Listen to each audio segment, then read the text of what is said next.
tardes.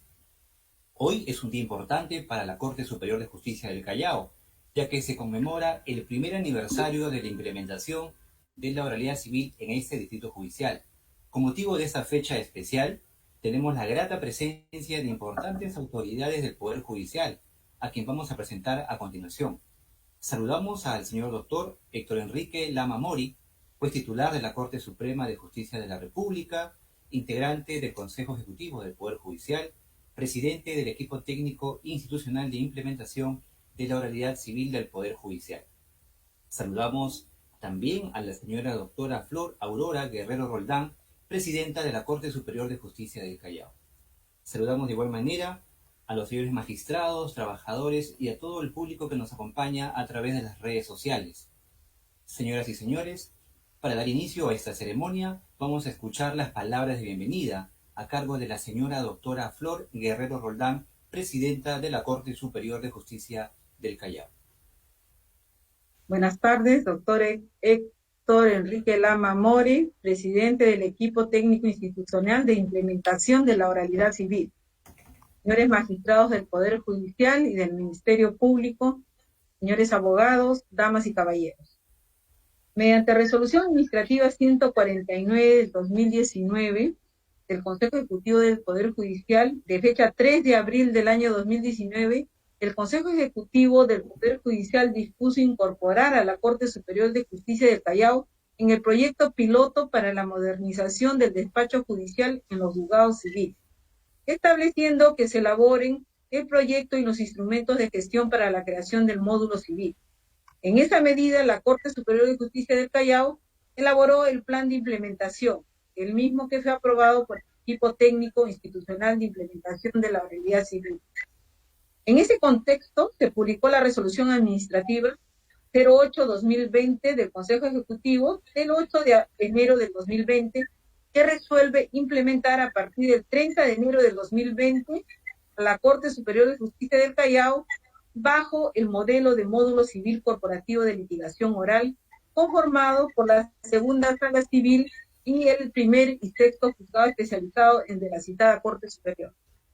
Para su implementación se instalaron 2 salas de audiencia con equipos de audio y video, así como mobiliario idóneo para la realización de esta labor constitucional.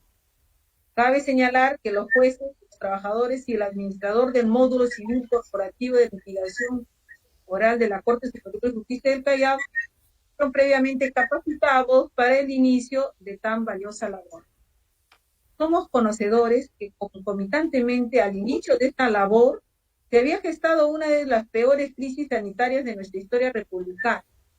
No obstante, los miembros del módulo civil corporativo de litigación oral han renovado su compromiso de continuar con esta importante labor, pues saben de las necesidades de la ciudadanía de obtener justicia transparente, célere y eficiente. Pese a las dificultades y carencias, se ha venido avanzando, es así como se puede apreciar, por ejemplo, que la apelación interpuesta en los expedientes 458-2020 y 346-2020 fueron resueltos el mismo día de la vista de la causa por la segunda sala civil de litigación oral. En este nuevo modelo de oralidad, con los instrumentos normativos de gestión relacionados al módulo civil corporativo de litigación oral, los mismos que están orientados a superar los problemas de acumulación de procesos, limitaciones estructurales de carga de trabajo, tales como carga procesal, concentraciones de poder jurisdiccional y administrativa encabezados por el juez, entre otras, y en contrapartida mejorar el acceso a la justicia civil mediante cambios significativos en la administración, gestión de prácticas operativas de trabajo. Se permite la eficiencia de la solución de conflictos bajo el esquema de un proceso oral. Además, para que el módulo civil corporativo de litigación oral cuente con un instrumento legal que defina la estructura de la organización y funciones de órganos jurisdiccionales, áreas y subáreas y equipos que integran este módulo, de acuerdo con el Código Procesal Civil y disposiciones administrativas conexas, el Consejo Ejecutivo del Poder Judicial emitió la resolución administrativa 015-2020. Del 4 de febrero de 2020 se aprueba los instrumentos normativos de gestión relacionados al módulo civil corporativo de litigación oral. Puedo señalar reglamento de actuación para los módulos civiles corporativos, procedimiento de actuación del juzgado de paz letrado del módulo civil corporativo, procedimiento y actuación de los juzgados especializados del módulo civil corporativo de litigación oral, así como los procedimientos de actuación de la sala superior de estos módulos civil corporativo y litigación oral.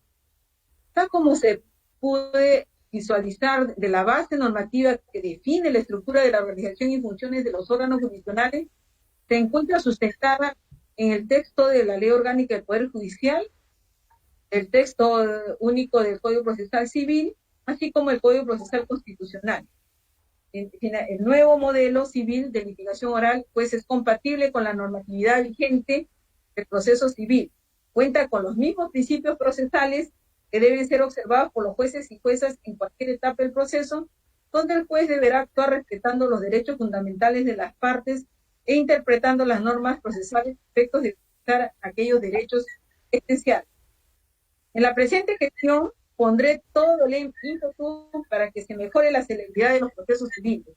Asimismo, como lo manifesté en mi mensaje de juramentación, tengo el compromiso de implementar e incorporar a los demás juzgados civiles y a la primera sala civil, considerando los buenos resultados que se vienen dando en los distritos judiciales, como puede ser Arequipa, Trujillo, que son parte de los 13 distritos judiciales a nivel nacional en los cuales se viene implementando.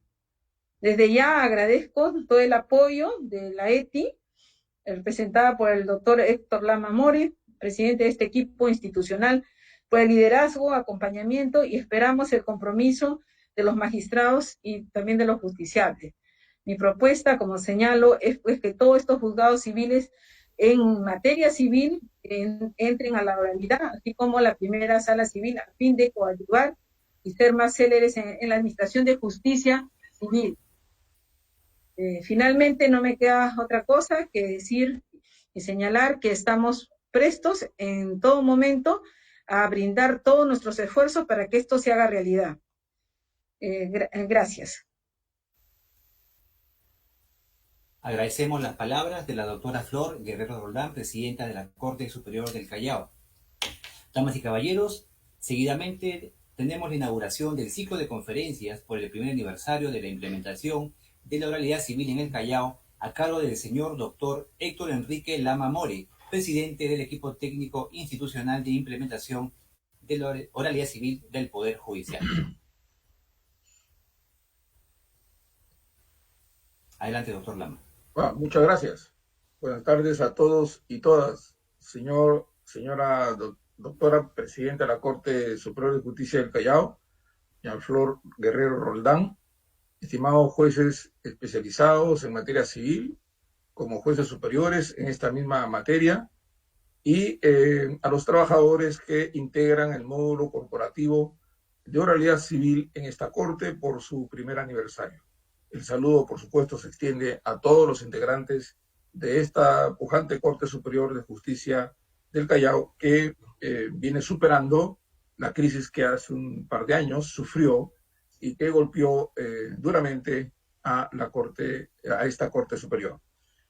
Vemos con bastante optimismo que la Corte está saliendo adelante, implementando diversos proyectos que mejoran la atención del Servicio de Justicia en esta parte de nuestro país. Se me ha encargado el día de hoy conversar con ustedes el saneamiento probatorio en la audiencia preliminar, en el marco, por supuesto, del proceso oral. No está de más precisar que el cambio en la dinámica del proceso civil, que había devenido en un proceso escrito los últimos años, los jueces decidieron darle una ruta distinta a este proceso para poder dar un mejor servicio y evitar que los procesos judiciales en materia civil caigan en esta pesadumbre, en esta lentitud que afecta gravemente a los justiciables en razón de que se genera un proceso completamente oscuro, muchas penumbras, zonas inaccesibles y dilatorias, ¿no? Secretismo y dilación impregnados en el proceso civil en los últimos años. La alternativa es el método que los jueces hace 2 años viene implementando a nivel nacional. Aún sin espera de una norma expresa que señale esta nueva ruta, los jueces identificaron en la norma procesal vigente elementos suficientes para reencauzar el proceso civil y darle la ruta que inspiró a la norma en sus primeros años. En el año 93, como se conoce, se promulgó y se dio inicio a este proceso oral, diametralmente distinto al proceso centenario escrito que estuvo vigente hasta julio del 93. El Perú tuvo una presencia internacional en América Latina revolucionaria, podríamos decir, porque adoptó un método contrario a este ordenamiento tradicional, tradicionalmente escrito proveniente de España, ¿no? El proceso civil español estuvo presente en América Latina, no solo en el Perú, en América Latina.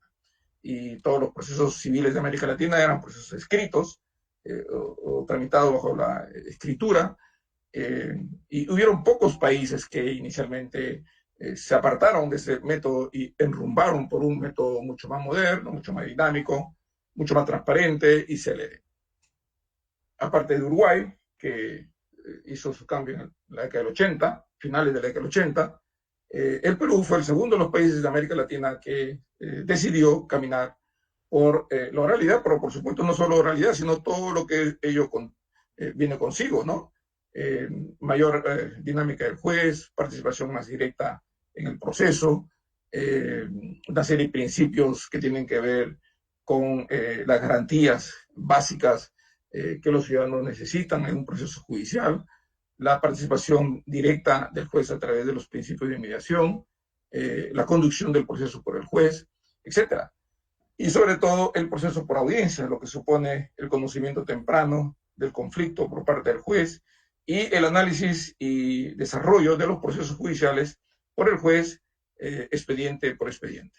Comentamos en su momento con la presidenta de la Corte que a diferencia del proceso escriturado, a la que se ha degenerado el proceso civil y que actualmente estamos superándolo con este trámite de oralidad, en el proceso escriturado el juez conoce a los procesos judiciales en paquete. No los conoce uno por uno, sino conforme lo va trayendo el secretario luego de los escritos que los abogados presentan y la mensajería que se produce entre las partes y los proveídos que los secretarios generan como consecuencia de esos escritos, llevan al despacho del juez 30, 40, 50 expedientes. El juez conoce a los procesos civiles en paquete, no conoce individualmente cada uno de los conflictos. El que lo conoce es el secretario, pero no el juez.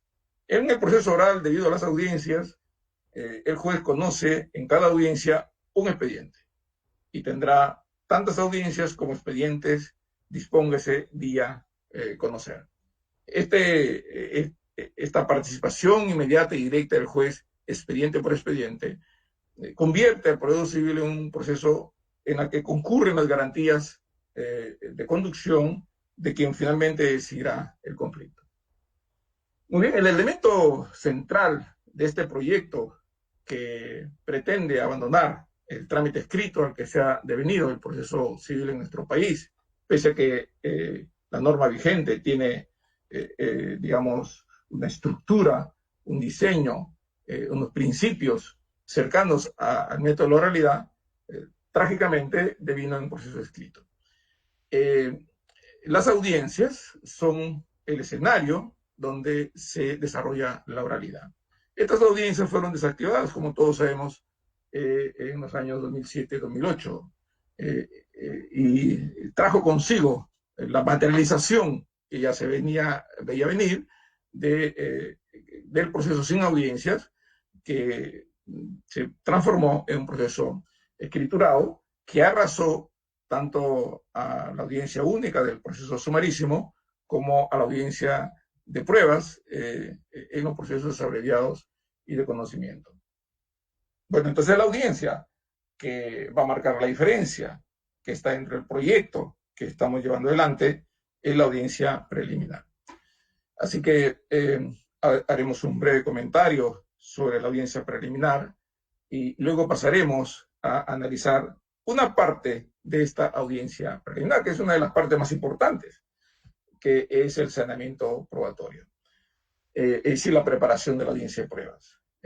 Si tuviéramos que hacer un enfoque general del proceso, si tuviéramos que mirar el proceso y observar su estructura, su dinámica dialéctica, caemos en el convencimiento que este instrumento utilizado por el ordenamiento democrático para la solución de un conflicto por un tercero imparcial tiene por objeto la declaración del derecho de quien lo reclama o la desestimación de ese derecho para uno y la declaración de derecho para el otro.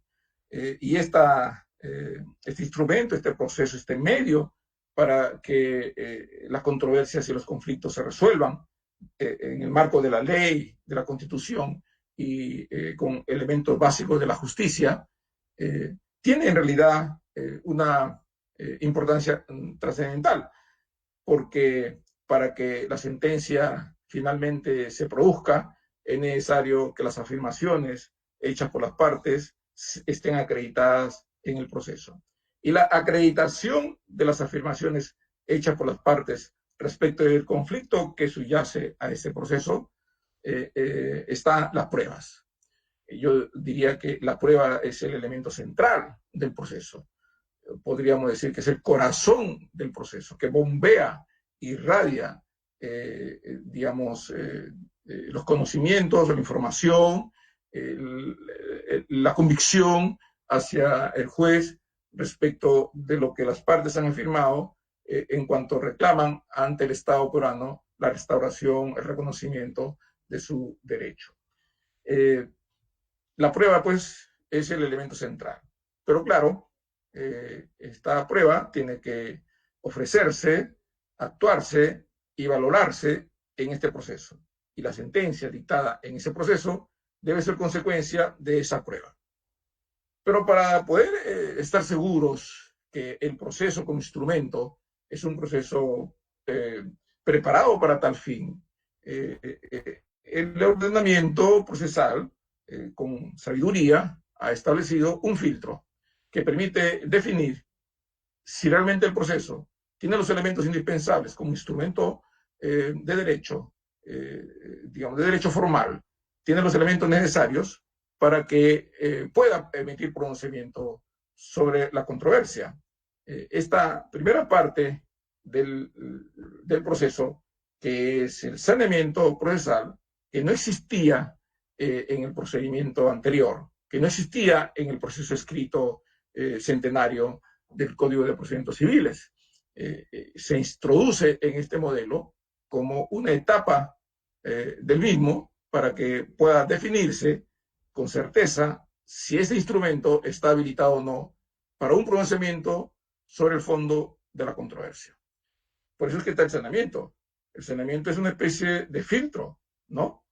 Y luego también se aprovecha la presencia en las partes para ver si es posible o no que ese conflicto se resuelva por decisión de las partes, es decir, la autocomposición del conflicto, una solución pacífica en el acuerdo de las partes para que este conflicto se resuelva entre ellos sin intervención por decisión del juez.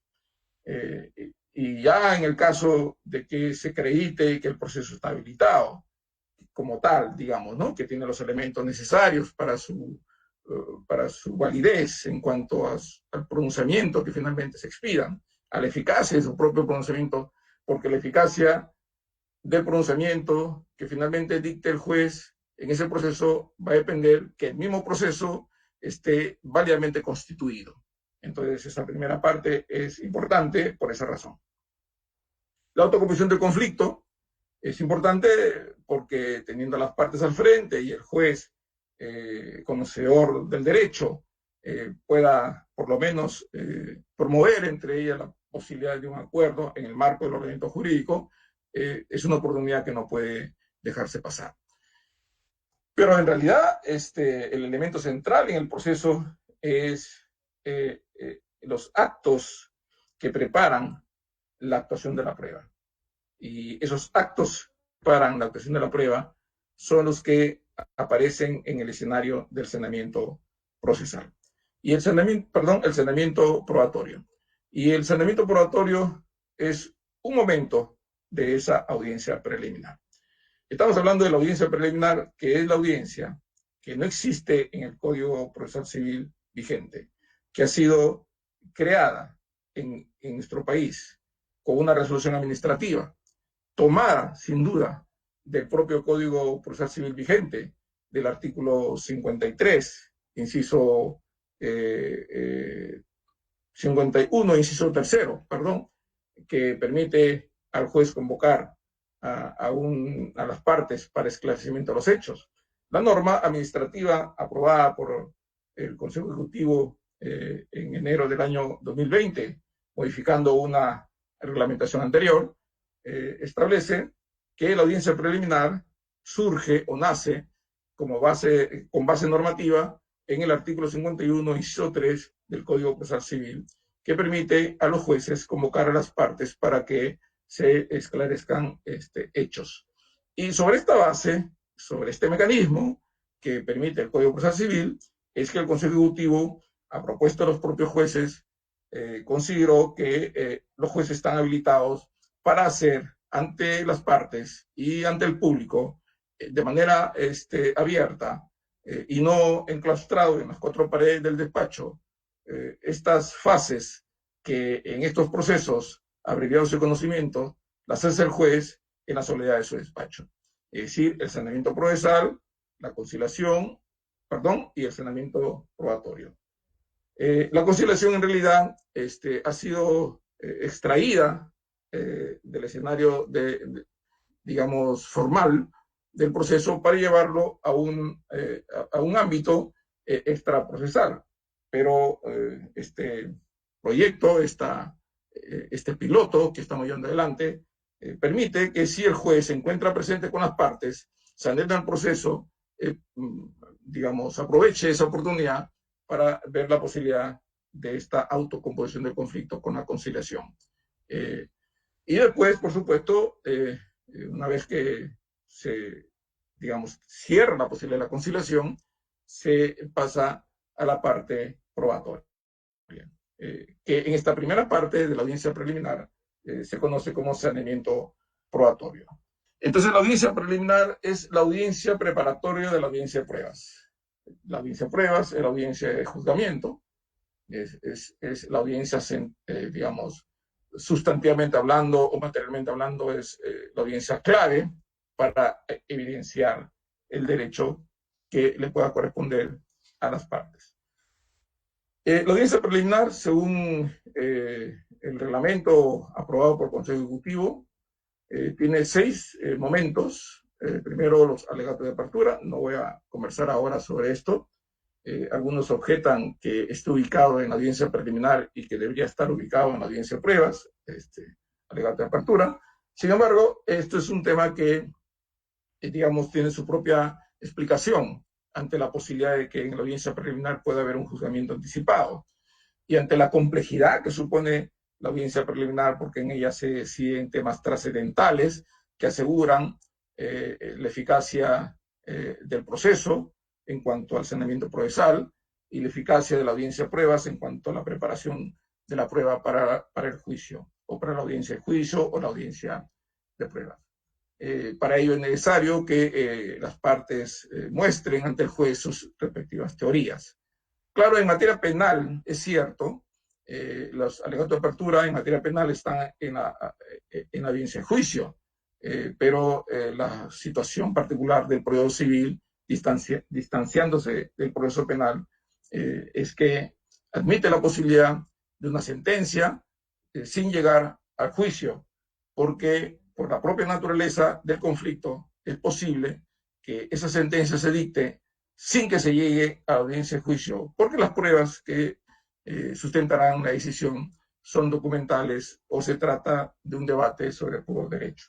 Me estoy refiriendo a la audiencia de preliminar y del juzgamiento anticipado que podría darse lugar en esta audiencia preliminar. Luego viene la invitación a conciliar, el saneamiento procesal, y a partir de ese momento los puntos siguientes tienen que ver con el tema probatorio, que es materia de nuestro comentario el día de hoy. Esta audiencia preliminar, como decíamos hace un momento, es una audiencia preparatoria del juicio, la audiencia preparatoria de la audiencia de pruebas, de la audiencia de juzgamiento, así se le conoce en el proceso laboral. Y no hace otra cosa el juez que lo mismo, exactamente lo mismo, que haría en su despacho junto con el secretario, para efectos del saneamiento procesal, artículo 465 del Código Procesal Civil, y lo referido a los puntos controvertidos y saneamiento probatorio que prevé el artículo 468 de la misma norma, para hacerla en audiencia ante el público y ante las partes. Es decir, de la reserva del secreto entre el secretario y juez pasa a ser una decisión transparente, abierta al público, ante las partes. El juez decide escuchando a las partes y pronuncia su decisión de autos interlocutorios como su decisión en la sentencia o su auto final o la decisión definitiva, mostrando, digamos, el sentido ante ellos y seguro que entregando el texto de la sentencia con posterioridad.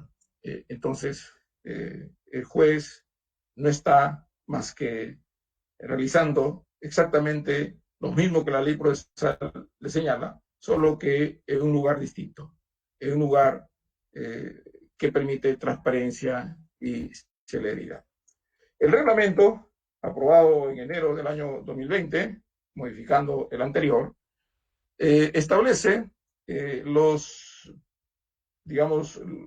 las normas, la regulación referida a esta parte del saneamiento probatorio. En el artículo 42 de este reglamento de actuación para los módulos civiles corporativos de litigación oral, establece la invitación a proponer puntos controvertidos. La norma establece que luego de haberse declarado el saneamiento procesal y luego de haberse desestimado cualquier intento de conciliación, las partes procesales proponen puntos controvertidos ante el juez en la misma audiencia. Estamos hablando ya convocados en la audiencia preliminar. Para esto, en la convocatoria que hace el juez hacia la audiencia preliminar, que, insisto, es la audiencia preparatoria del juicio, los norteamericanos o los ingleses en su sistema anglosajón le llaman la audiencia pretrial o pretrial, hablando literalmente en el sentido castellano del texto en inglés, que supone previo al juicio, previo a la audiencia de juicio, tienen ellos una actividad que les permite hacer actos preparatorios para ese juicio. Así que la audiencia preliminar es también algo que sucede en otros sistemas distintos al nuestro, radicalmente distintos, pero que el concepto sigue siendo el mismo. Ellos, las partes proponen los puntos controvertidos. Si las partes proponen los puntos controvertidos, entonces ya no es necesario darle los 3 días que prevé la ley para que ellas alcancen al juez su propuesta. Pero si una de las partes presente en la audiencia preliminar o ausente en ella, porque decidió no concurrir, el juez puede concederle el plazo correspondiente para que alcance al despacho los puntos controvertidos y la audiencia continúa, ¿no? Bueno, luego de que el juez escucha a las partes sus propuestas sobre los puntos controvertidos, el juez los fija, los señala, escuchando a las partes, por supuesto, y puede generarse incluso hay un pequeño intercambio de pareceres, precisiones que seguro alguna de las partes pretende hacer, preguntas que el juez realiza a los abogados o a las partes respecto de los hechos que son materia de discusión, y al final concluye tratando, por supuesto, de consensuarlos, pero cuando no pueda llegar a consensuar los puntos controvertidos o los hechos controvertidos, el juez finalmente es el que decide cuáles, digamos, son estos los hechos que van a ser materia de la prueba.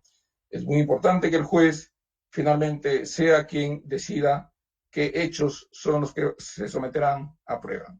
Ha habido, por supuesto, una mala práctica de los jueces. Nosotros los jueces hemos tenido una mala práctica en esto de la fijación de puntos controvertidos y hemos, digamos, convertido los puntos controvertidos en una transcripción de las pretensiones que el demandante tiene en su demanda, ¿no?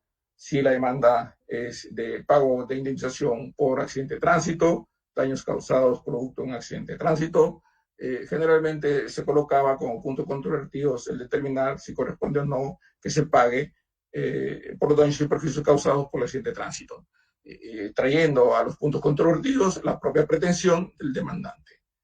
Cuando en realidad los puntos controvertidos están más que en la pretensión, están en los fundamentos de la pretensión, están en los hechos que las partes sustentan. Tanto la parte demandante como la parte demandada tienen hechos que mostrar como sustento de sus respectivas pretensiones, tanto pretensiones contenidas en la demanda como petitorio, como las pretensiones que pueden contener el demandado a contestar la demanda para que se desestime la demanda postulada contra él. Todo esto, por supuesto, aprovecho para comentarlo, constituye lo que las partes llevan al juez como teoría del caso. Es decir, la teoría del caso, la narración de los hechos, la calificación jurídica de los hechos, la prueba de los hechos que cada una de estas partes sostiene. Esta fijación de puntos controvertidos no se obtiene de las pretensiones, sino se obtienen de los hechos. Y no de todos los hechos, sino de los hechos que son contradichos, es decir, los hechos respecto a los cuales se producen discrepancias o confrontaciones o, narraciones disímiles, exposición de hechos contradictorios. Entonces, se tiene que identificar los hechos que van a ser objeto de prueba. Veremos dentro de un momento que no todos los hechos son materia de prueba. Va a depender de qué hechos son los que el juez identifique como aquellos que pueden ser objeto de prueba. Por eso es que es clave saber identificar los hechos controvertidos para poder tener prueba idónea y poder, llevarla a la audiencia de pruebas. Si no tenemos la cautela, la atención debida para que se puedan fijar idóneamente los hechos controvertidos, tendremos dificultades después en la actuación de la prueba en la audiencia de juicio. Y, por supuesto, dificultades mayores cuando querramos redactar la sentencia. La sentencia va a recoger, por supuesto, la afirmación de la parte cuyos hechos han sido comprobados, han sido ratificados, han sido acreditados.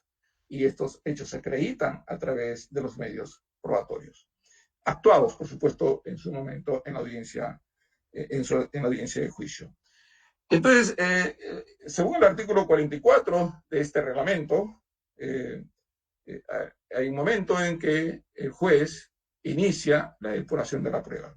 Vamos a analizar en un momento cómo es que funciona este mecanismo de depuración de la prueba, qué pruebas se acepta, qué pruebas se admite, qué pruebas se desestima, etcétera. Y vamos a hacer un rápido comentario sobre ello, ¿no? Pero también hay un elemento también importante que el juez tiene que cuidar. Es probable que las pruebas ofrecidas por el demandante sean cuestionadas por el demandado, o es probable que la prueba ofrecida por el demandado sean cuestionadas por el demandante. A estos cuestionamientos que las partes hacen a la contraria respecto de la prueba ofrecida por cada uno de ellos, se conoce como cuestiones probatorias. Y las cuestiones probatorias tienen que ser precisamente dilucidadas en este momento. Tienen que finalmente ventilarse en ese espacio conocido como saneamiento probatorio. Las cuestiones probatorias pueden estar referidas a las tachas, tacha de documentos, tacha de testigos, puede estar referida a las oposiciones, oposiciones a actuaciones probatorias, oposiciones a declaración, a actuación de inspecciones judiciales, oposiciones a las declaraciones de determinadas personas de la relevancia que esta prueba pueda tener en el juicio. Es decir, las oposiciones están referidas a que no se actúen determinadas pruebas y las tachas están referidas a invalidar la prueba ofrecida, a invalidarla, a quitarle efecto probatorio, mientras que las oposiciones están referidas a tratar de lograr que esas pruebas no se actúen, digamos, en el proceso. Tanto las tachas como las oposiciones, que son cuestiones probatorias recíprocas entre las partes, requieren de pruebas también. Es decir, hay prueba respecto de las cuestiones probatorias.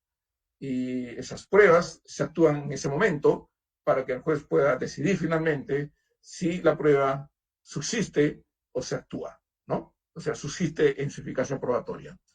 Y las tachas pueden ser tachas de falsedad, de documentos, tachas a testigos, que son personas que están invalidadas legalmente para poder prestar declaración en ese proceso. La ley establece que personas están impedidas de declarar por diversas razones que se prevén en la norma. Y por otro lado, también puede haber tacha de documentos, que puede ser tacha por falsedad o tachas por nulidad.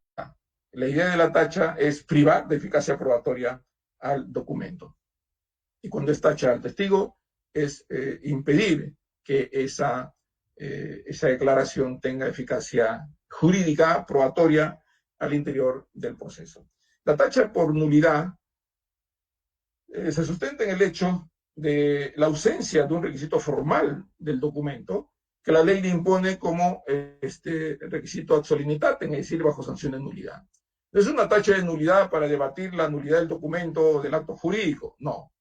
Tampoco es nulidad del contenido del documento, es solamente del documento, digamos, del continente, no del contenido. Y no de cualquier continente, sino de aquel continente cuya formalidad exige la ley bajo sanción de nulidad. Si hay un documento que que adolece de infracción de la forma de emisión del documento y que la ley establece que si no se adopta esa forma es nula, entonces diríamos que la tacha sería fundada. Pero si no hay un mandato de exigencia de forma específica bajo sanción de nulidad, entonces esa tacha no debería prosperar.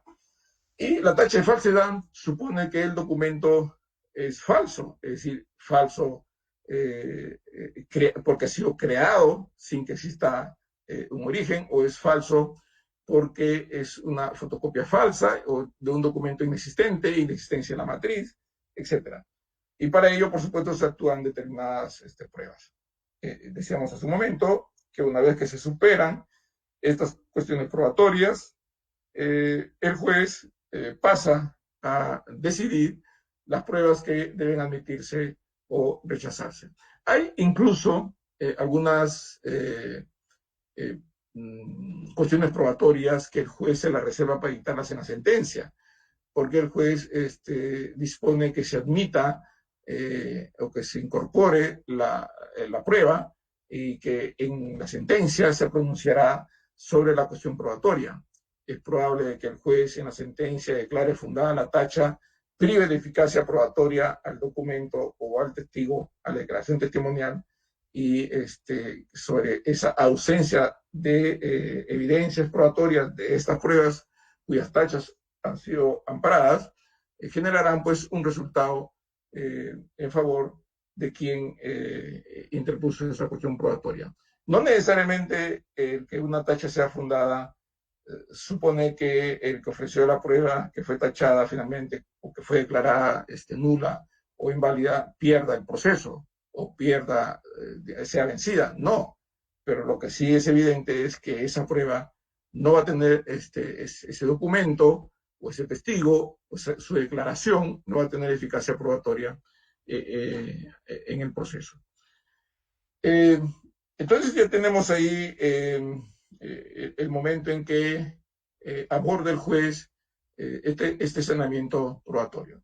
Es en este momento también, esto es muy importante, la iniciativa probatoria de oficio por el juez. Si el juez advierte que las pruebas recibidas por las partes es probable que no tengan suficiente fuerza probatoria y que él pudiera de repente tener alguna duda, ahí en ese momento él, digamos, no ofrece, sino que comenta ante las partes sobre sus apreciaciones de la prueba que está siendo objeto de análisis y permitirá que las partes hagan los comentarios correspondientes.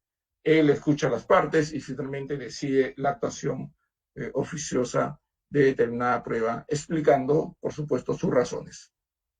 La prueba de oficio es sin duda inimpugnable, pero está sujeta a que sea fundamentada, sea motivada. Él tiene que explicar las razones por las cuales dicta una prueba de oficio.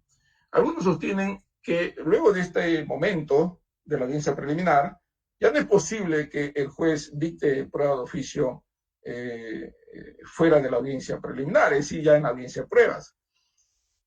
Algunos colegas o algunos profesores, algunos, digamos, abogados, sostienen que la prueba de oficio puede dictarse incluso en la propia audiencia de pruebas.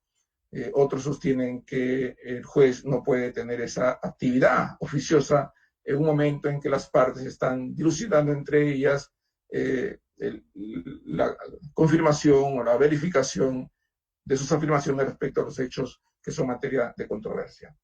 En realidad, lo cierto es que nuestro ordenamiento jurídico admite la posibilidad de la actuación probatoria de oficio por el juez.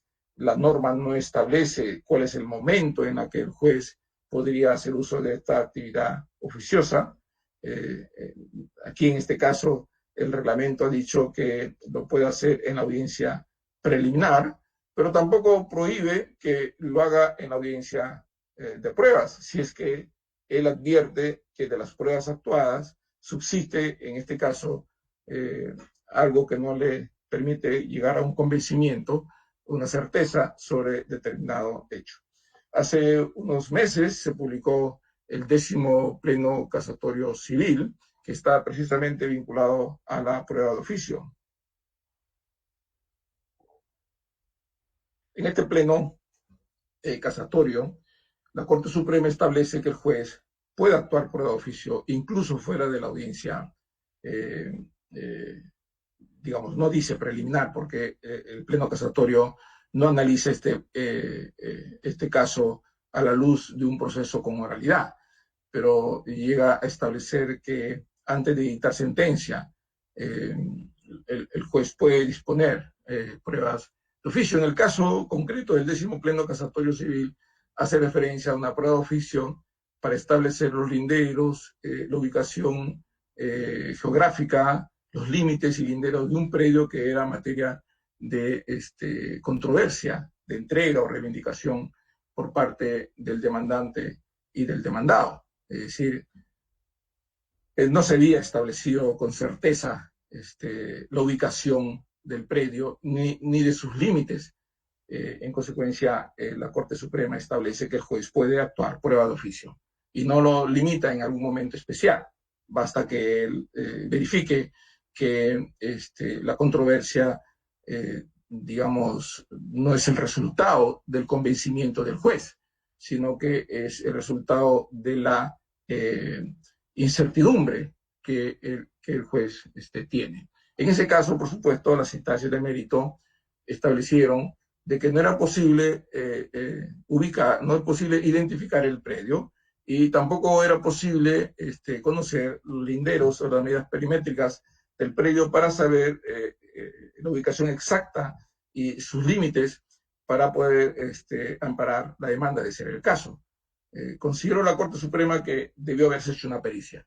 Y con una pericia que no fue ofrecida por las partes demandantes, el juez dijo que esto debió haberlo hecho el demandante, y como el demandante no lo hizo, entonces no hay certeza por el juez. No hay certeza por el juez resolvió sin certeza, cuando la ley establece que el juez debe decidir con certeza para desestimar la demanda o con certeza para amparar la demanda, pero con certeza. ¿Y cuál es el medio probatorio que le genera certeza? Si las partes no lo ofrecen, es la que él dicta de oficio. El artículo 194 del Código Procesal Civil establece cuál es la razón de ser de la prueba de oficio. Permítame, por favor, para no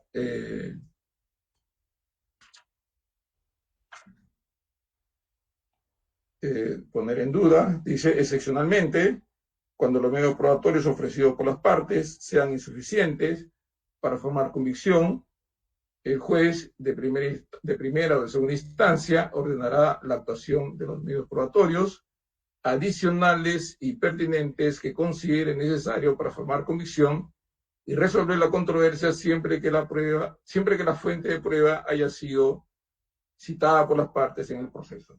En el caso que les comento de la prueba de oficio, que según el juez, según la Corte Suprema, debió haber hecho los jueces de instancia, es porque resolvieron en la incertidumbre. Sin convicción.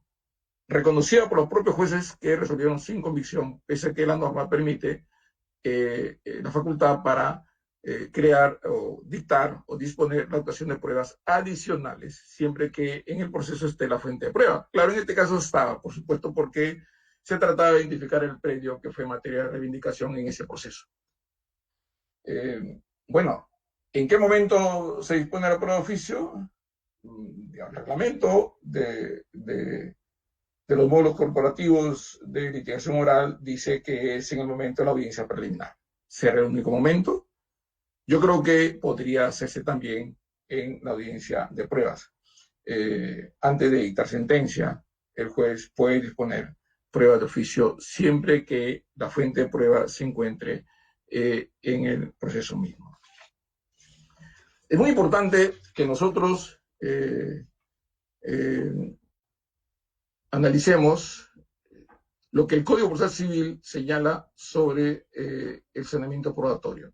468 del Código Procesal Civil establece fijación de puntos controvertidos, que es muy similar a lo que acabo de mencionar, y el 471, que hace referencia al, digamos, a la calificación de la prueba, en el momento en que se fijaron los puntos controvertidos, en especial aquellos que van a ser materia de la prueba, se decide qué pruebas se admite y qué pruebas no se admiten, ¿no? Y también dice el código que el juez actuará la prueba referida a las cuestiones probatorias. Es decir, tiene ahí un trabajo bastante complejo. Es decir, primero la fijación de los hechos controvertidos o puntos controvertidos. Segundo,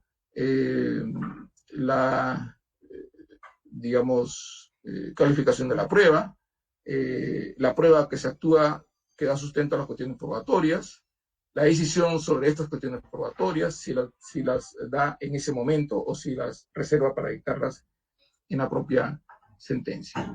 Antes de entrar a los elementos que debe tener presente el juez en la calificación de la prueba, también viene a la reflexión la pregunta que si se deben o no fijar hechos controvertidos o puntos controvertidos cuando no hay contestación de la demanda.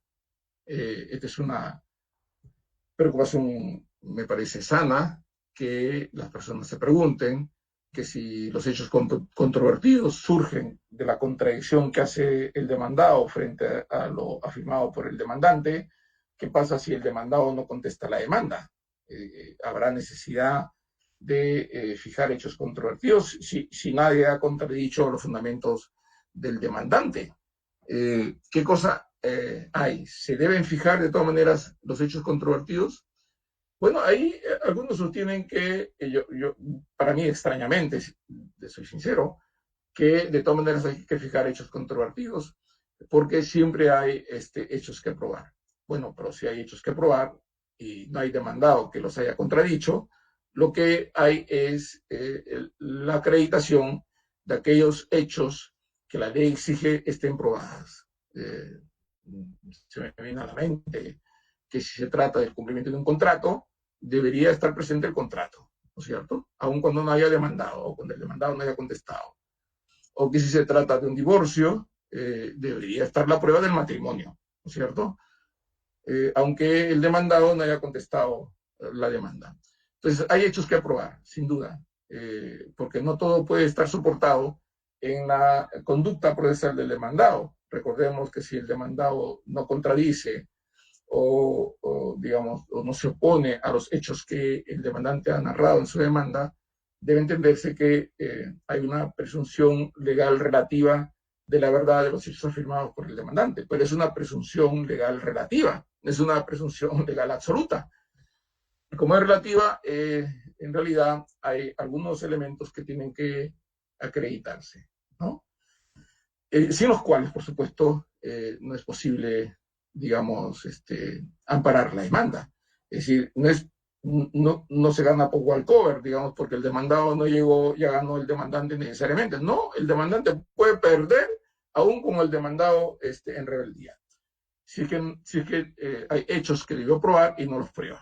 Y que tiene que probarlos independientemente de que el demandado no haya contestado la demanda.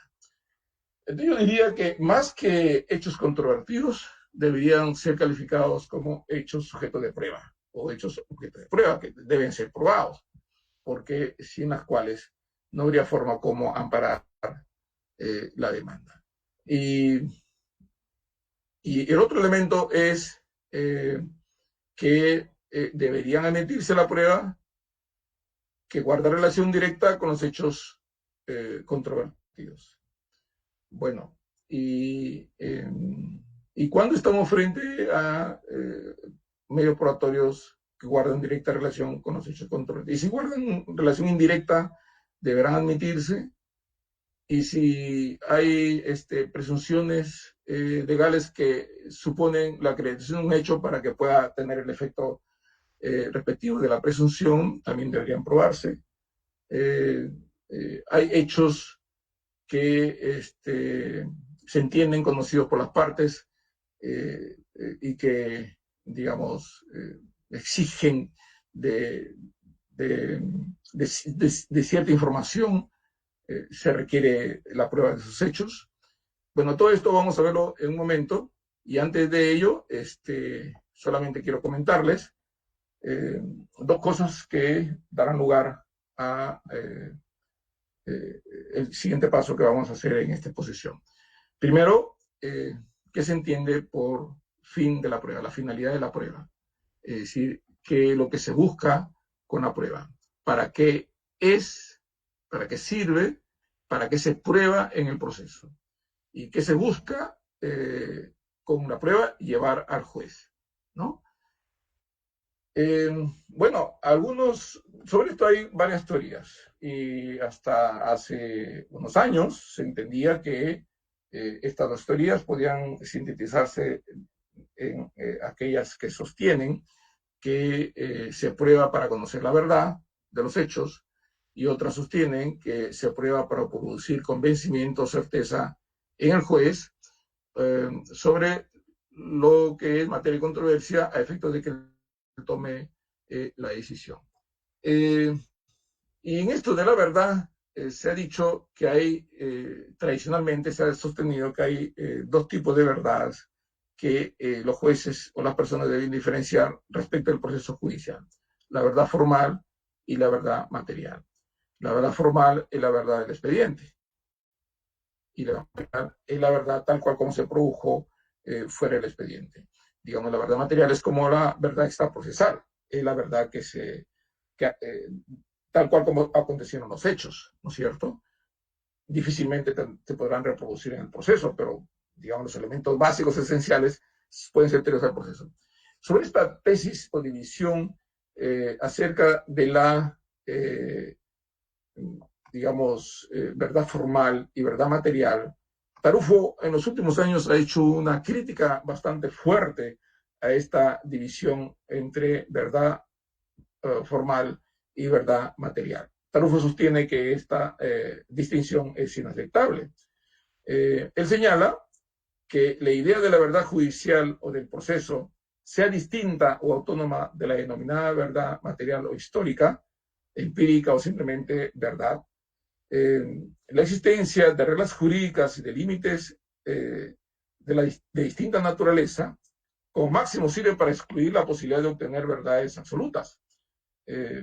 Bueno, él señala que si las partes ofrecen pruebas respecto de lo que aconteció en la vida de los hechos, digamos, ese simple acto trae al proceso la verdad material, ¿no? Es decir, la verdad que se produjo, la verdad histórica, la verdad empírica, acontecida antes del juicio, es traída al proceso a través de la prueba que las partes ofrecen. Entonces él dice, siempre la verdad del proceso está imbuida de la verdad material. Entonces resulta inexacto pretender que la verdad que puede ser descubierta dentro del proceso sea distinta a la que aconteció fuera del mismo. Las pruebas aportadas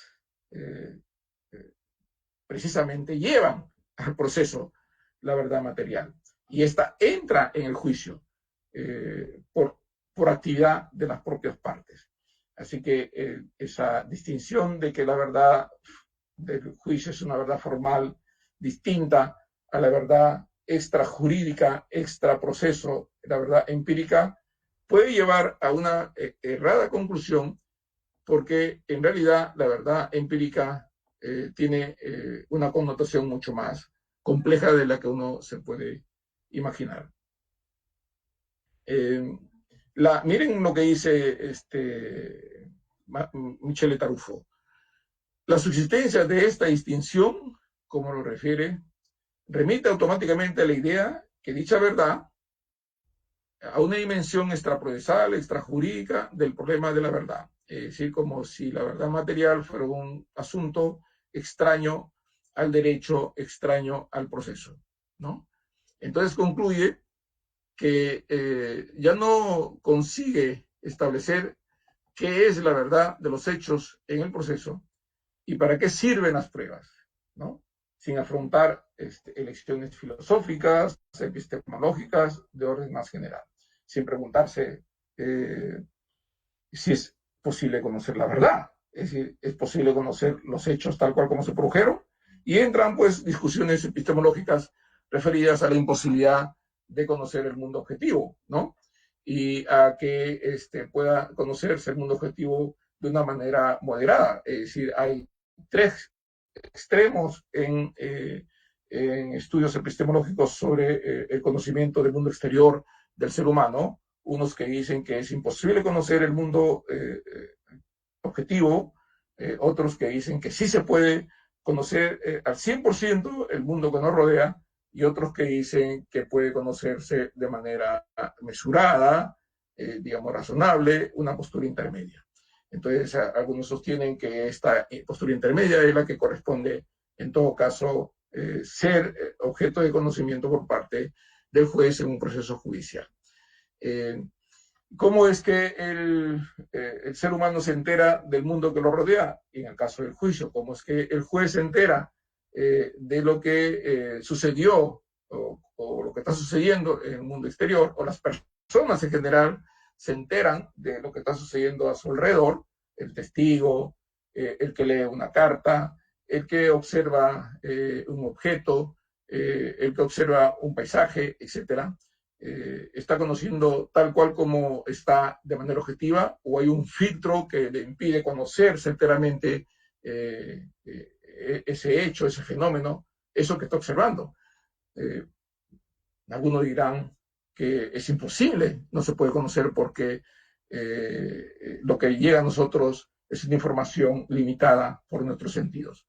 ¿Cómo conocemos el mundo exterior si no es a través de nuestros sentidos? Conocemos con los sentidos, pero los sentidos no son perfectos y nos dan información muchas veces falsa o distorsionada, y sacamos conclusiones de manera automática en nuestra mente, en nuestra inteligencia, en nuestro cerebro, procesa la información traída por nuestros sentidos y la interpreta según nuestra propia vivencia o, digamos, formación que algunos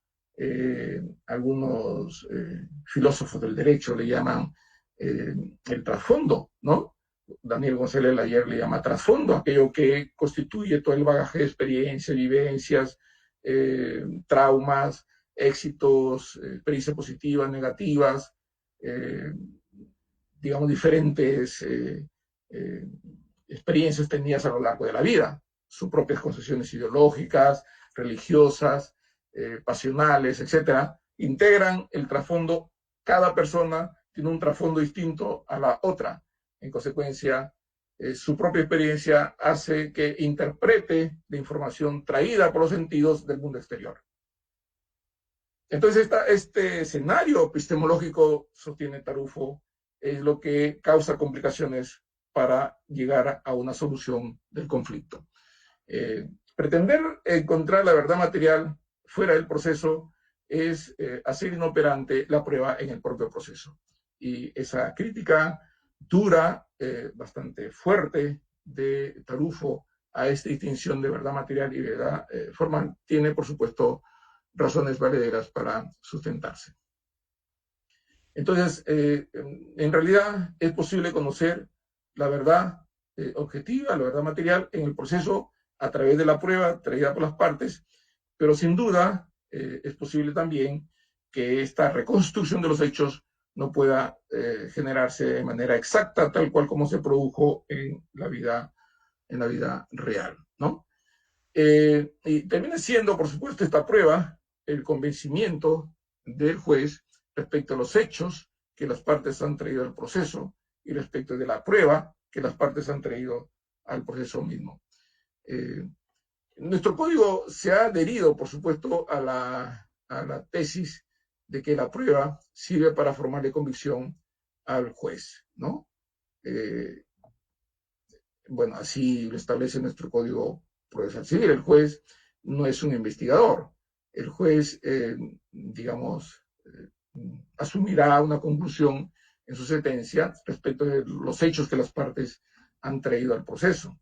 Ya el Código Procesal Civil ha señalado que si bien el juez puede aplicar el derecho, lo aplica a los hechos alegados por las partes y su pronunciamiento final se sujeta a las pretensiones que las partes traen al proceso. Hay principio de congruencia que él debe respetar.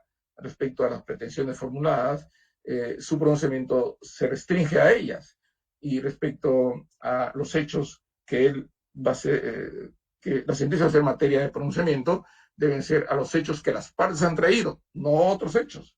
En consecuencia, la prueba está referida a esos hechos que son afirmaciones de las partes y que el juez se tiene que convencer de esas afirmaciones hechas por las partes con la prueba que las partes hayan traído al proceso. Y debemos entender que eso es la verdad que sucedió de manera objetiva. Y con las limitaciones, por supuesto, que entraña la reconstrucción de los hechos en un proceso, él aproximará su decisión de manera lo más cercana posible a los hechos tal cual como se produjeron.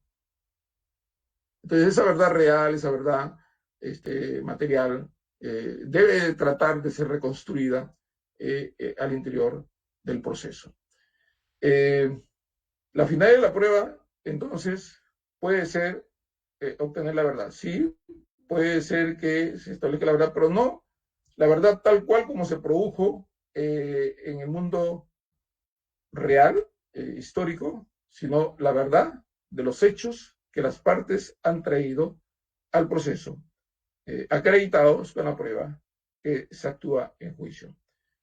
Y esto debe producir certeza y convencimiento en el juez. El juez debe resolver con certeza, ¿no? El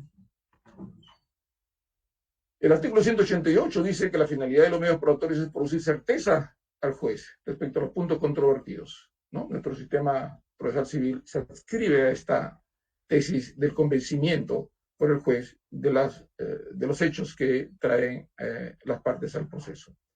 Y el objeto de prueba, y ahí entra el siguiente punto que abordaremos, ya el punto último de esta exposición, está referido al objeto de la prueba. ¿Sobre qué debe recaer la prueba? ¿Qué cosa debe probarse en el proceso? ¿No? ¿Qué cosa es lo que el juez debe disponer como prueba válida que se actúe o se evalúe o se valore en el proceso? Carneluti ha sostenido que el objeto inmediato de la prueba no son los hechos, sino las afirmaciones de las partes. Claro, las partes afirman, por supuesto, pero la afirmación de las partes se acredita con una prueba. No basta con que las partes formulen afirmaciones. Por eso es que dice que el objeto mediato es la afirmación. El juez tiene que convencerse de lo afirmado por las partes en virtud de los hechos acreditados en el proceso. Alejandro Ranilla refiere que probar es demostrar proposiciones postuladas, afirmaciones referidas a los hechos con los cuales se sustentan una o más pretensiones. En nuestro sistema procesal, el juez no es un investigador. El juez no va a descubrir hechos que las partes no han traído al proceso. El juez en realidad lo que va a hacer es confirmar los hechos que las partes han afirmado y esto lo podrá hacer a la luz de la prueba que se actúe. Alsina, un procesalista argentino de muchos años, señala que en el proceso civil el juez conoce los hechos a través de las afirmaciones que las partes y de las pruebas que ellas produzcan para acreditarlas. Alude que en su acepción lógica, probar es demostrar la verdad de una afirmación. Lino Enrique Palacio afirma, en principio, solo los hechos afirmados por los litigantes pueden constituir objeto de prueba. Miren ustedes, en realidad la doctrina en general ha reconocido que el juez debe resolver en convicción, con certeza, respecto a lo afirmado por las partes, a la luz de la prueba que estas partes han ofrecido y actuado ante el juez. Alsina insiste que la misión del juez es análoga a la del historiador, pues ambos tienden a averiguar cómo ocurrieron las cosas en el pasado, utilizando los mismos medios, o sea, los rastros, las huellas que ellos dejaron. Enrique Palacio sostiene que los hechos afirmados por las partes deben ser además controvertidos, esto es muy importante, y conducentes. Analizaremos en estos momentos qué significa ser conducente, ¿no? Agrega que están excluidos de la prueba los hechos no afirmados por ninguna de las partes, los afirmados por una de las partes y admitidos por la otra, así como los hechos notorios. Davis Echandía distingue entre objeto de prueba, necesidad o tema probatorio y carga de la prueba. Temas que el día de hoy no analizaré porque estos están más referidos a la valoración de la prueba. La carga de la prueba, un tema muy interesante. ¿Quién debe soportar la carga de la prueba? Un non-liquid probatorio generará un non-liquid de derecho, no, porque la incertidumbre, la ausencia,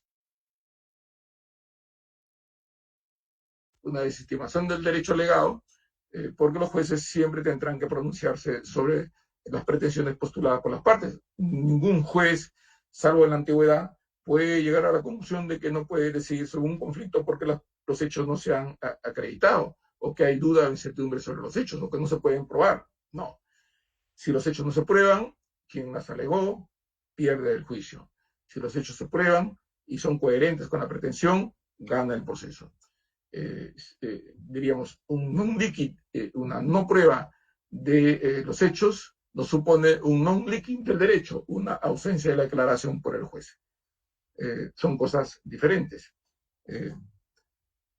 Muy bien. ¿En qué momento el juez pasa a analizar el filtro probatorio?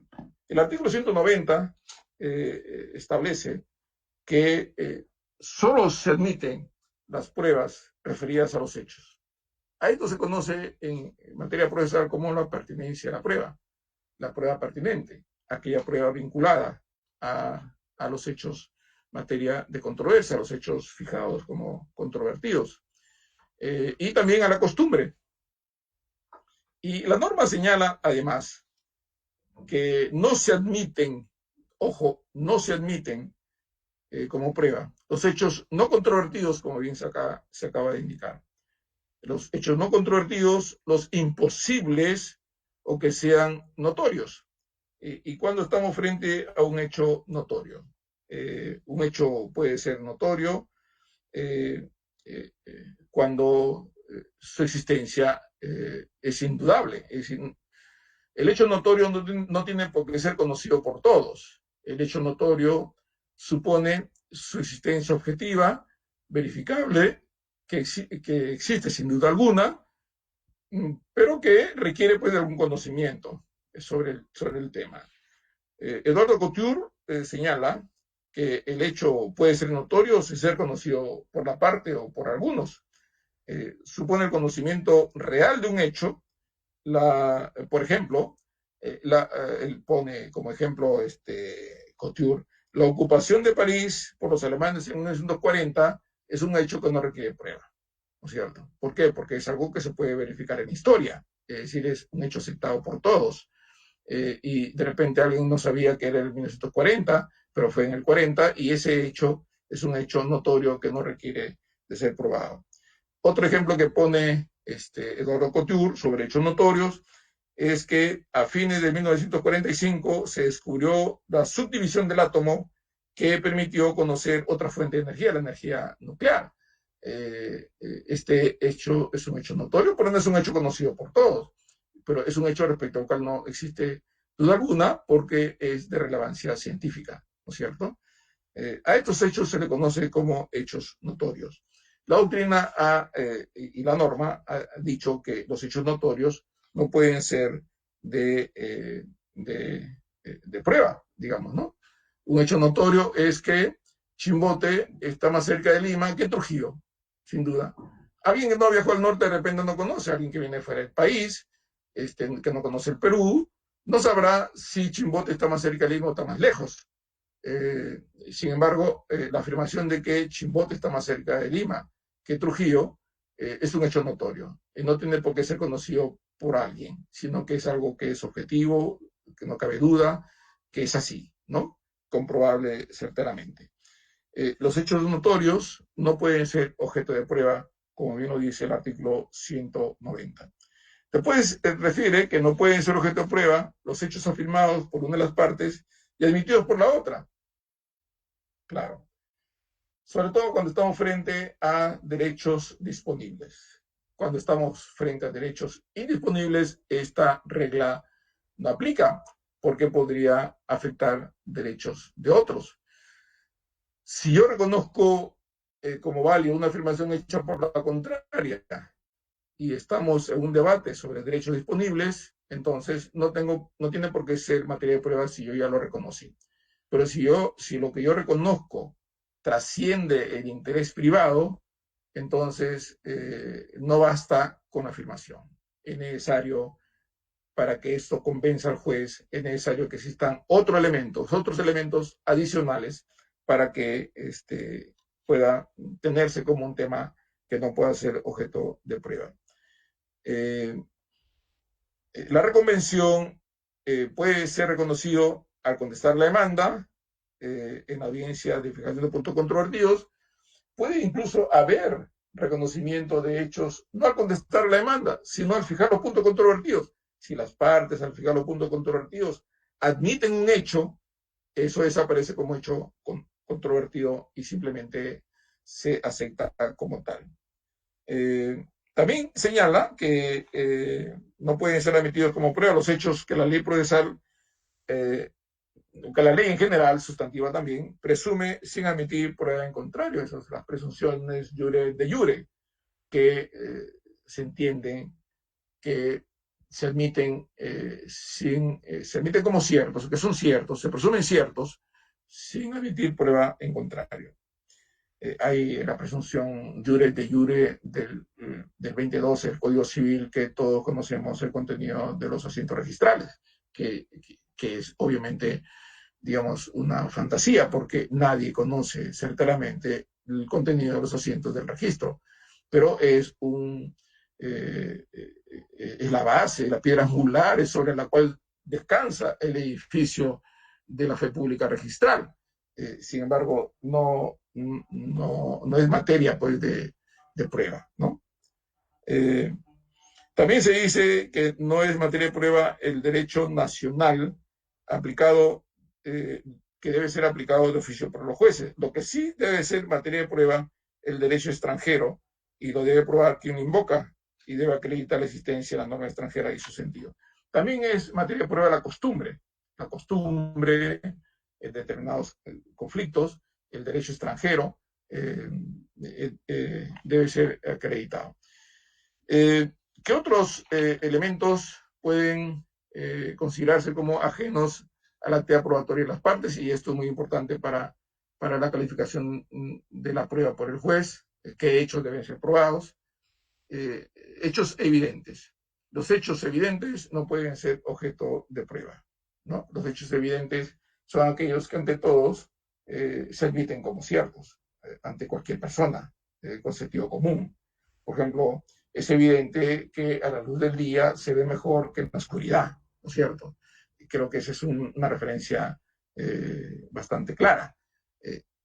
O también es evidente que si un vehículo transita a más de 200 kilómetros por hora, es evidente que no se va a poder detener mecánicamente en 2 metros de distancia, ¿no? Va a tener que deslizarse por fuerza de la inercia, ¿no? Que tienen los vehículos o los cuerpos que se desplazan a esa velocidad.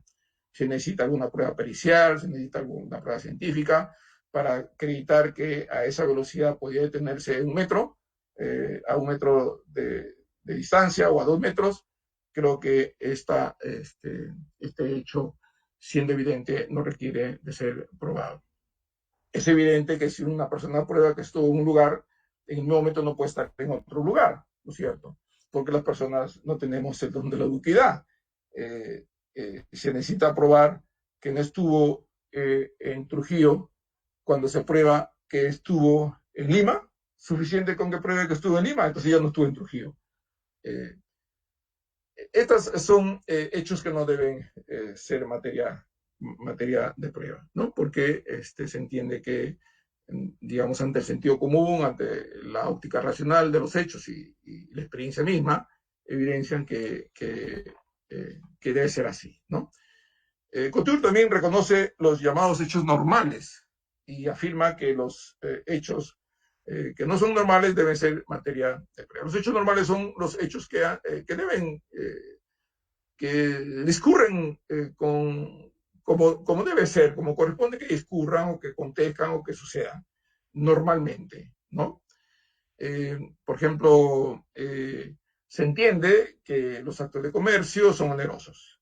El comercio está pensado para el lucro y los actos de comercio están pensados para la ganancia. Entonces, si yo tengo que decir que el acto de comercio es gratuito, tengo que probarlo, ¿no es cierto? Porque lo normal es que los actos de comercio sean onerosos, porque están pensados en el lucro. Se entiende que si alguien es padre de un menor, padre biológico, no debe ser impotente. Si yo digo que el padre de este señor es impotente, debo probarlo, ¿no es cierto? Porque lo natural es que sea el padre biológico. Bueno, ahora con la prueba del ADN eso se descarta en sentido afirmativo de una contundencia mucho mayor. También es algo normal que una casa nueva y bien construida esté en estado ruinoso. O sea, no es normal. Y podría estar en estado ruinoso, sin duda, si es que los materiales usados no son los mejores. Pero eso tiene que probarse. Lo contrario, lo normal, es lo que debe ser objeto de prueba, ¿no? Cuando estamos frente a prueba conducente, decíamos hace un momento que la prueba debe ser conducente. Para que la prueba sea conducente, debe tener idoneidad, es decir, debe ser capaz de demostrar un hecho, ¿no? Debe ser idóneo para la prueba del hecho. Debe ser legal, es decir, debe ser obtenida legalmente y debe ser eficaz, debe producir un resultado esperado. Esta es la prueba conducente. Digamos, es la prueba que nos lleva a la afirmación de un hecho sin lugar a dudas. Podría considerarse como una prueba del matrimonio. ¿Cómo se prueba el matrimonio? Con la partida de matrimonio. ¿Cómo se prueba una donación? Con la escritura pública de donación, ¿no? ¿Cómo se prueba un contrato de suministro? Con el contrato escrito de suministro, no un contrato verbal, sino un contrato escrito de suministro, ¿no? Esta es la prueba conducente. Ahora, cuando se califica la prueba, debe de estar atento a la eficacia de la prueba, es decir, si la prueba ha sido obtenida con simulación, dolo, intimidación, violencia o soborno, ¿no es cierto? Es decir, es una prueba que pierde eficacia por la forma como se ha obtenido. Y finalmente, y con eso concluyo, los defectos de forma de la prueba, así lo dice el artículo 201, no pueden ser causa suficiente para invalidar la prueba si se cumple con la finalidad de la misma. Es decir, la prueba puede haber tenido algunos defectos formales en su obtención o en su ofrecimiento, y esto no puede, por supuesto, invalidar su actuación. Es más, no puede ni siquiera invalidar su valoración en el momento determinado. Muy bien, muchas gracias. Eso es todo. Estoy para las preguntas que deseen formular. Muy agradecido.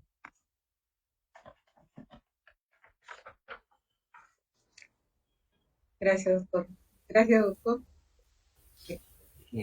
Agradecemos la disertación del doctor Héctor Lama Mori, quien nos ha presentado la ponencia Saneamiento Probatorio y Audiencia Preliminar. Y luego de su destacada exposición vamos a dar lectura a dos de las preguntas que nuestros participantes han hecho llegar por las redes sociales. El participante Juan José Cabana Garay pregunta: ¿qué debe tomar en cuenta el abogado litigante en el saneamiento probatorio para que su propuesta de medios de prueba deban ser admitidos en el contradictorio? Muy bien, habiendo dicho hace un momento que la prueba ofrecida debe guardar relación con los hechos en materia de controversia. Por eso que es clave la fijación de hechos controvertidos, que como hemos dicho, no pueden estar referidos a la pretensión, sino tienen que estar referidos a los fundamentos de la pretensión, a los hechos, y tienen que haber sido objeto de contradicción.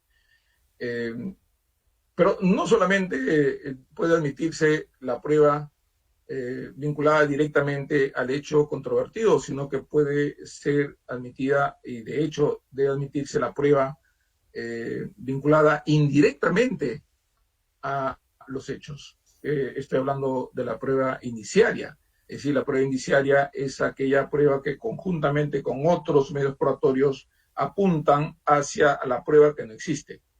Que son los sucedáneos de los medios probatorios. Los sucedáneos son ayudas, son extensiones que usa la parte para evidenciar un hecho respecto del cual no tiene prueba, ¿no? Pero que ese hecho respecto al cual no tiene prueba, sí puede probarlo con otros hechos indirectos, que se llama prueba indiciaria. Los sucedáneos también incluyen las presunciones judiciales, las presunciones legales relativas que el juez puede adoptar. Un sucedáneo es, por ejemplo, que viene en buena cuenta a invertir la carga de la prueba, ¿no? Por ejemplo, la presunción legal relativa de que el poseedor se presume propietario de un bien, ¿no es cierto? Entonces basta que se acredite que es propietario, que es poseedor para concluir que es propietario. Pero es relativa en el sentido de que la otra parte puede probar lo contrario, ¿no es cierto? Está sujeto a una prueba en contrario. Por eso es que se dice que es relativa. Esa es la presunción relativa prevista en la ley. Porque hay una presunción nacida del propio juez, que es la presunción judicial, que es el razonamiento que el juez hace tomando en cuenta la prueba indiciaria, hace un razonamiento lógico-jurídico que le permite llegar a la convicción de que el hecho se produjo en virtud de los elementos que tiene a la vista. Usando la prueba indiciaria, los sucedáneos, se convence de determinado hecho sin que exista la prueba directa de ese hecho. Entonces, para que tenga éxito la prueba ofrecida por la parte, debe estar directamente vinculada a los hechos y eventualmente podría estar indirectamente vinculada a los mismos a través de la prueba indiciaria, ¿no? Ok, otra consulta de un participante. ¿El juez puede decretar una prueba de oficio en el caso de que la demandada haya sido declarada rebelde? Buena pregunta. Se entiende que hay un balance de la carga probatoria. Si la prueba ofrecida por el demandante en su demanda cubre los flancos de su pretensión y no requiere para ello alguna prueba que deba acreditar un hecho que la ley exige debe estar en el proceso, no necesitaría. Por ejemplo, decíamos hace un momento, si el demandante afirma que la causal de divorcio se produjo por afectación digamos, a su integridad y fue objeto de violencia, digamos, a su persona, violencia psicológica, física, etcétera, digamos, y lleva la prueba correspondiente del acto de agresión, el informe médico del acto de agresión, y tiene la partida de matrimonio del acto de agresión, no tiene por qué entrar en duda el juez si la otra parte no contestó, porque ahí aplica la presunción legal relativa de la verdad de los hechos. Pero ¿qué pasa si el demandante acompaña como prueba la fotocopia simple de la partida de matrimonio? O simplemente no acompaña la partida de matrimonio y está en rebeldía el demandado. Entonces el juez sí puede disponer que traiga la partida de matrimonio como una prueba de oficio. Porque se trata, en algunos casos, de derechos en conflicto que trascienden el ámbito de los derechos disponibles de las partes en las que el juez tiene que intervenir necesariamente, ¿no? La regla general es que si es que la parte demandada no contesta la demanda, entonces los hechos afirmados por el demandante se presumen ciertos. Pero ojo, la ley dice es una presunción legal relativa de la verdad, no es absoluta. Decíamos hace un momento que el demandante no tiene por qué ganar como en el fútbol por walkover, ¿no es cierto? Como no vino el demandante, ya ganó. No, hay algunos elementos que deben ser acreditados en algunos casos, ¿no? Y eventualmente, y de manera excepcional, podría el juez actuar alguna prueba de oficio, aún en rebeldía del demandante, en estos casos en los que la ley exige de la acreditación de determinados hechos, ¿no? Muy bien. Sabemos de su recargada agenda, doctor Lama, y queremos agradecerle por su importante presencia que ha enaltecido en este primer aniversario de la oralidad civil en el Callao.